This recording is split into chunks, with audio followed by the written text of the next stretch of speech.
साथीहरू आज ब्यालेन्स सिटको महत्त्वपूर्ण टपिकसँग सम्बन्धित रहेर आज भिडियो बनाउँदैछु। कृपया पुरै भिडियो हेर्नुहोला र च्यानललाई सब्स्क्राइब गर्नुहोला र साथीहरूलाई सेयर गर्नुहोला। आजको विषयवस्तु रहेको छ ब्यालेन्स सिटको परिभाषा र यसका सङ्गठनमा यसका महत्त्व, आवश्यकता र भूमिकाहरूसँग सम्बन्धित रहेर आज छलफल गर्नेछौँ। सबभन्दा पहिला ब्यालेन्स सिट भनेको के हो र 5 नम्बरमा सोध्दा कति एन्सर लेख्ने भन्नेसँग सम्बन्धित रहनेछौँ। ल सुरु गरौँ।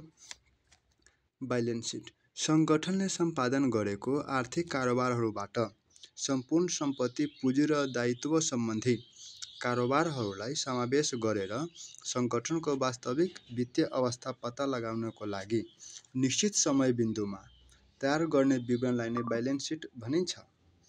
त्यस्तै ब्यालेन्स सिटमा डेबिट र क्रेडिट नभएर सम्पत्ति र दायित्व गरी दुई पक्षहरू रहने गर्दछन्। त्यस्तै सङ्गठनले सञ्चालन गरेको आर्थिक कारोबारहरूबाट वित्तीय अवस्थाको चित्रण गर्दै विभिन्न वित्तीय परिसूचकहरूको बारेमा स्पष्ट रूपले जानकारी उपलब्ध गराउने भएकाले ब्यालेन्स सिटलाई सङ्गठनको वित्तीय ऐनाको रूपमा समेत बुझिन्छ।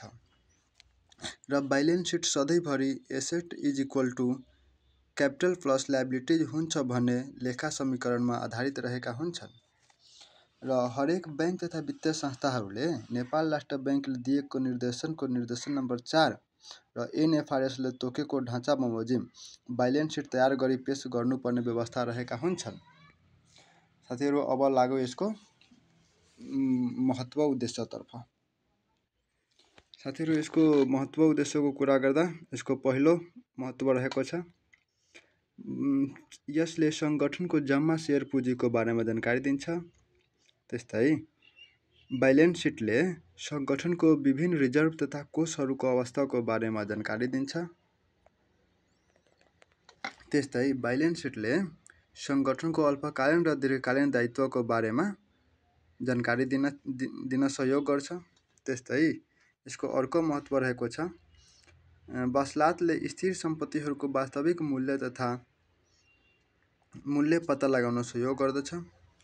त्यस्तै यसको अर्को महत्त्व रहेको छ यसले सङ्गठनको वास्तविक वित्तीय अवस्था पत्ता लगाउन सहयोग गर्दछ। त्यस्तै ब्यालेन्स सिटले सेयर पुँजी र ऋण पुँजी बिचको अनुपात निर्धारण गर्न सहयोग गर्दछ। त्यस्तै ब्यालेन्स सिटले नगद प्रवाह विवरण यानि कि क्यास फ्लो तयार गर्न सहयोग गर्दछ। त्यस्तै यसको अर्को महत्त्व रहेको छ यसले अनुपात विश्लेषणको माध्यमद्वारा सङ्गठनको मूल्याङ्कन गर्न सहयोग गर्दछ। त्यस्तै यसको अर्को महत्त्व रहेको छ यसले सङ्गठनमा नियमितता, मितव्ययिता, कार्यदक्षता हासिल गराउन सहयोग गर्दछ।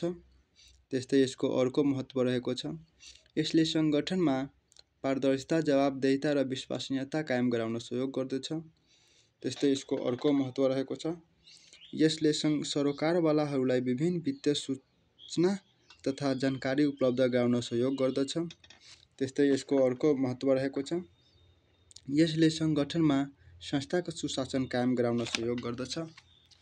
साथीहरू आजको लागि यति नै। अब तपाईँहरूलाई कुन टपिकसँग सम्बन्धित नोट चाहियो कमेन्ट गर्नुहोला, म त्यसको भिडियो बनाउनेछु। धन्यवाद।